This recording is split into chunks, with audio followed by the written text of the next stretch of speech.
8 लिमोन ईग्स ने मुसीबत खड़ी कर दी। उस सुबह गुगू के जंगल में कुछ गड़बड़ थी। चिपो नामक जंगली सुअर ने अर्क्स नामक जिराफ की पूंछ काट ली थी, जबकि अर्क्स अपना सिर पेड़ की पत्तियों के बीच में रखकर नाश्ता कर रहा था। अर्क्स ने अपनी एड़ी से लात मारी और टिरिप नामक बड़े कंगारू पर वार किया, जिसकी थैली में एक नया बच्चा था। टिरिप को पता था कि यह जंगली सुअर की गलती थी, इसलिए उसने उसे एक जोरदार वार से गिरा दिया और फिर चिपो के तीखे दांतों से बचने के लिए भाग गई। पीछा करते हुए एक विशाल शाही ने सुअर में 50 तीखे कांटे चुभो दिए और एक पेड़ पर बैठे चिंपांजी ने शाही पर नारियल फेंका, जिससे उसका सिर उसके शरीर में घुस गया।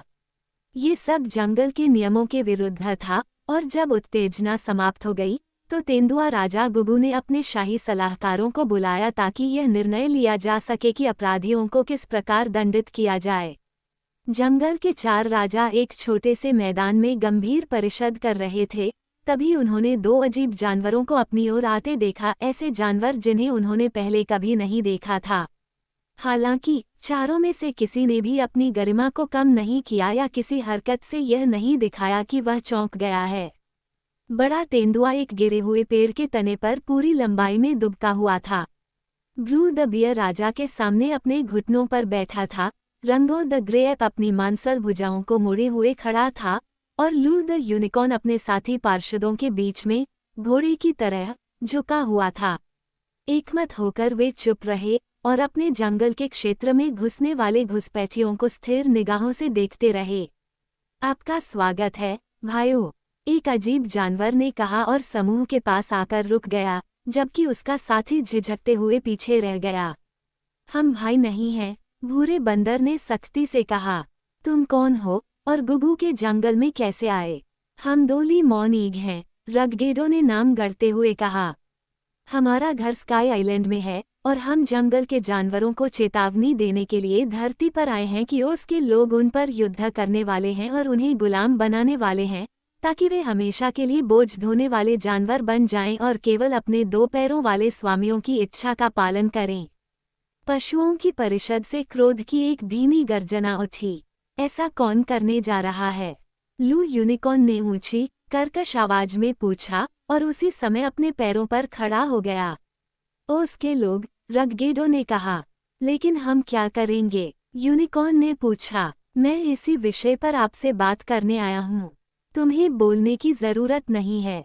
हम उस लोगों से लड़ेंगे। यूनिकॉर्न चिल्लाया। हम उन्हें कुचल देंगे, हम उन्हें रौंद देंगे, हम उन्हें घायल कर देंगे। हम। चुप रहो, गुगू राजा ने गुर्राते हुए कहा, और लू ने आज्ञा का पालन किया, हालांकि वह अभी भी क्रोध से कांप रहा था। तेंदुए की ठंडी, स्थिर निगाहें 2 अजीब जानवरों पर घूम रही थीं।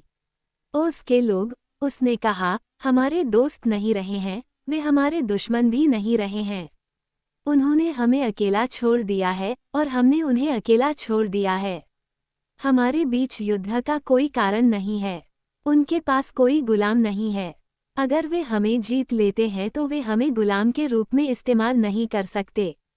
मुझे लगता है कि तुम हमसे झूठ बोल रहे हो, तुम अजीब लिमोन ईग, तुम मिश्रित जानवर जो न तो एक चीज है और न ही दूसरी। ओह, मेरी बात पर यकीन करो, ये सच है। जानवर के आकार में नोम ने विरोध किया। मैं दुनिया के लिए झूठ नहीं बोलूंगा। मैं। चुप रहो, राजा गुगू ने पुनः गुर्राते हुए कहा, और किसी तरह रगगेडो भी शर्मिंदा हुआ और उसने आदेश का पालन किया। तुम क्या कहते हो, ब्रू? राजा ने विशाल भालू की ओर मुड़कर पूछा, जिसने अब तक कुछ नहीं कहा था। मिश्रित जानवर को कैसे पता कि वह जो कह रहा है वह सच है? भालू ने पूछा। क्यों, मैं उड़ सकता हूँ, तुम्हें पता है, मेरे पास एक बाज के पंख हैं, नोम ने समझाया। मैं और मेरा साथी किकी की ओर मुड़ते हुए उसके एक ग्रोव में उड़ गए, और वहां हमने लोगों को ये कहते हुए सुना कि वे तुम जानवरों को फंसाने के लिए बहुत सारी रस्सियां बनाएंगे, और फिर वे इस जंगल और सभी अन्य जंगलों को घेर लेंगे और तुम्हें कैदी बना लेंगे। इसलिए हम तुम्हें चेतावनी देने के लिए यहाँ आए हैं, क्योंकि हम खुद जानवर हैं, हालांकि हम आकाश में रहते हैं। हम तुम्हारे दोस्त हैं। तेंदुए के होंठ मुड़ गए और उसके बड़े बड़े दांत दिखने लगे, जो सुइयों की तरह तीखे थे। वह भूरे बंदर की ओर मुड़ा। तुम क्या सोचते हो, रंगो? उसने पूछा। महाराज, इन मिश्रित जानवरों को दूर भेज दीजिए, भूरे बंदर ने उत्तर दिया। वे शरारती हैं। ऐसा मत करो, ऐसा मत करो, यूनिकॉर्न ने घबराकर कहा। अजनबी ने कहा था कि वो हमें बताएगा कि क्या करना है। तो फिर उसे हमें बताने दो। क्या हम मूर्ख हैं, जो चेतावनी पर ध्यान नहीं देते? राजा गुगू ने रुगगेडो की ओर रुख किया। बोलो, अजनबी, उसने आदेश दिया। ठीक है, नूम ने कहा, यह इस तरह है। ओस की भूमि एक बढ़िया देश है। ओस के लोगों के पास बहुत सी अच्छी चीजें हैं, मुलायम बिस्तर वाले घर, सभी तरह के स्वादिष्ट भोजन, सुंदर कपड़े, प्यारे गहने और कई अन्य चीजें जिनके बारे में जानवरों को कुछ भी नहीं पता। यहाँ अंधेरे जंगलों में बेचारे जानवरों को खाने के लिए और आराम करने के लिए बिस्तर खोजने के लिए कड़ी मेहनत करनी पड़ती है।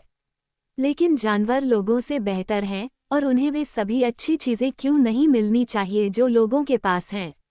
इसलिए मेरा प्रस्ताव है कि इससे पहले कि ओस के लोगों के पास आपको फंसाने के लिए रस्सियां बनाने का समय हो, हम सभी जानवर एक साथ मिलें और ओस के लोगों के खिलाफ मार्च करें और उन्हें पकड़ लें। तब जानवर मालिक बन जाएंगे और लोग उनके गुलाम बन जाएंगे। इससे हमें क्या लाभ होगा? ब्रू भालू ने पूछा। एक तो ये तुम्हें गुलामी से बचाएगा और दूसरा तुम ऑस्ट्रेलियाई लोगों की सभी अच्छी चीजों का आनंद ले सकोगे। ग्रेप ने कहा, जानवरों को यह नहीं पता होता कि मनुष्य द्वारा इस्तेमाल की जाने वाली चीजों के साथ क्या करना है। लेकिन यह मेरी योजना का केवल एक हिस्सा है, नोम ने जोर देकर कहा। बाकी की बात सुनो। हम डोली मॉनीग शक्तिशाली जादूगर हैं। जब तुम उस लोगों पर विजय प्राप्त कर लोगे तो हम उन सभी को जानवरों में बदल देंगे और उन्हें रहने के लिए जंगलों में भेज देंगे और हम सभी जानवरों को लोगों में बदल देंगे ताकि वे एमरल्ड सिटी के सभी अद्भुत आनंदों का आनंद ले सकें। एक क्षण तक कोई जानवर नहीं बोला। फिर राजा ने कहा, इसे साबित करो। क्या साबित करना है? रुगगेडो ने पूछा। साबित करो कि तुम हमें बदल सकते हो। अगर तुम जादूगर हो तो यूनिकॉर्न को इंसान में बदल दो, तब हम तुम पर विश्वास करेंगे। अगर तुम असफल हुए तो हम तुम्हें नष्ट कर देंगे। ठीक है, नूम ने कहा, लेकिन मैं थक गया हूँ, इसलिए मैं अपने साथी को ये परिवर्तन करने दूंगा। किकीअरू घेरे से पीछे हट गया था, लेकिन उसने जो कुछ कहा गया था वह सब सुन लिया था। अब उसे एहसास हुआ कि उसे रुगगेडो की शेखी बघारनी चाहिए, इसलिए वह समाशोधन के किनारे पर चला गया और जादुई शब्द फुसफुसाया। तुरंत ही यूनिकॉर्न एक मोटा, गोल-मटोल छोटा आदमी बन गया, जो बैंगनी गिलिकिन पोशाक पहने हुए था, और ये बताना कठिन था कि कौन अधिक आश्चर्यचकित था, राजा, भालू, बंदर या पूर्व यूनिकॉर्न। ये सच है, मानव जानवर ने कहा। हे भगवान, देखो मैं क्या हूँ। यह अद्भुत है। जानवरों के राजा ने अब रुगगेडो को अधिक मित्रतापूर्ण लहजे में संबोधित किया। हमें तुम्हारी कहानी पर विश्वास करना चाहिए, क्योंकि तुमने हमें अपनी शक्ति का सबूत दे दिया है, उसने कहा। लेकिन अगर तुम इतने महान जादूगर हो, तो तुम हमारी मदद के बिना उस लोगों पर विजय क्यों नहीं पा सकते और इस तरह हमें मुसीबत से क्यों नहीं बचा सकते? हाय, चालाक बूढ़े नोम ने उत्तर दिया, कोई भी जादूगर सब कुछ करने में सक्षम नहीं है। हमारे लिए परिवर्तन आसान है क्योंकि हम ली मॉनीग हैं, लेकिन हम उस लोगों जैसे कमजोर प्राणियों से भी नहीं लड़ सकते या उन्हें जीत नहीं सकते। लेकिन हम आपके साथ रहेंगे और आपको सलाह देंगे और आपकी मदद करेंगे, और जब समय आएगा तो हम सभी उस लोगों को जानवरों में बदल देंगे और सभी जानवरों को इंसानों में। राजा गुगू अपने सलाहकारों की ओर मुड़ा। उन्होंने पूछा, हम इस मित्रवत अजनबी को क्या जवाब देंगे? देखो, पूर्व यूनिकॉर्न एक जोकर की तरह नाच रहा था और शरारतें कर रहा था। मेरे शब्द पर, महाराज, उन्होंने कहा, एक आदमी होना एक यूनिकॉर्न होने से ज्यादा मजेदार है। तुम मूर्ख जैसे दिखते हो, भूरे बंदर ने कहा। खैर, मैं अच्छा महसूस कर रहा हूँ, मानव जानवर ने घोषणा की। मुझे लगता है कि मैं भालू बनना पसंद करूंगा, बिग ब्रू ने कहा। मैं एक भालू के रूप में पैदा हुआ था और मैं भालू के तौर तरीके जानता हूँ, इसलिए मैं एक भालू की तरह जीने में संतुष्ट हूँ। ऐसा बूढ़े नोम ने कहा, क्योंकि तुम इससे बेहतर कुछ नहीं जानते। जब हम उस लोगों पर विजय प्राप्त कर लेंगे और तुम एक आदमी बन जाओगे, तो तुम्हें इस बात की खुशी होगी। विशालकाय तेंदुआ अपनी थोड़ी को लकड़ी पर टिकाए हुए विचारमग्न लग रहा था। जंगल के जानवरों को खुद ही इस मामले का फैसला करना चाहिए, उसने कहा। जाओ, रंगो ग्रेएप, और अपने बंदर कबीले से कहो कि वे सभी जंगल के जानवरों को कल सूर्योदय के समय ग्रेट क्लियरिंग में इकट्ठा होने का आदेश दें। जब सभी एक साथ इकट्ठे होंगे, तो ये भ्रमित जानवर जो एक जादूगर है, उनसे बात करेगा और उन्हें बताएगा कि उसने हमें क्या बताया है। फिर, अगर वे उस लोगों से लड़ने का फैसला करते हैं, जिन्होंने हमारे खिलाफ युद्ध की घोषणा की है, तो मैं जानवरों को युद्ध में ले जाऊंगा। रंगो नामक भूरा बंदर तुरंत मुड़ा और अपने मिशन पर जंगल में तेजी से आगे बढ़ गया। भालू ने घुरघुराहट की और चला गया। गुगू नामक राजा उठा और अपने शरीर को तानकर खड़ा हो गया। फिर उसने रगगेदो से कहा, कल सूर्योदय के समय हमसे मिलो, और आलीशान कदमों से पेड़ों के बीच गायब हो गया। अजनबियों के साथ अकेले रह गए मानव गेंडा ने अचानक अपनी मूर्खतापूर्ण उछलकूद बंद कर दी। बेहतर होगा कि तुम मुझे फिर से यूनिकॉर्न बना दो, उसने कहा। मुझे इंसान बनना पसंद है, लेकिन जंगल के जानवर नहीं जान पाएंगे कि मैं उनका दोस्त हूँ, लू, और वे सुबह होने से पहले मुझे टुकड़े टुकड़े कर सकते हैं। इसलिए किकी ने उसे वापस उसके पुराने आकार में बदल दिया, और यूनिकॉर्न अपने लोगों से मिलने के लिए चला गया। रगगेदो नोम अपनी सफलता से बहुत प्रसन्न हुआ। कल, उसने किकी अरू से कहा, हम इन जानवरों पर विजय प्राप्त करेंगे और उन्हें उस लोगों से लड़ने और उन्हें हराने के लिए भेजेंगे। फिर मैं ओज़मा और डोरोथी और मेरे बाकी सभी दुश्मनों से अपना बदला लूंगा। लेकिन सारा काम तो मैं ही कर रही हूँ, किकी ने कहा। कोई बात नहीं, तुम उसके राजा बनने जा रहे हो, रगगेदो ने वादा किया। क्या बड़ा तेंदुआ मुझे राजा बनने देगा?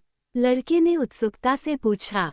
नोम उसके पास आया और फुसफुसाया, यदि गुगू तेंदुआ हमारा विरोध करता है, तो आप उसे एक पेड़ में बदल देंगे, और फिर वो असहाय हो जाएगा। बेशक, किकी ने सहमति जताई, और उसने खुद से कहा, मैं इस धोखेबाज नोम को भी एक पेड़ में बदल दूंगा, क्योंकि वह झूठ बोलता है और मैं उस पर भरोसा नहीं कर सकता।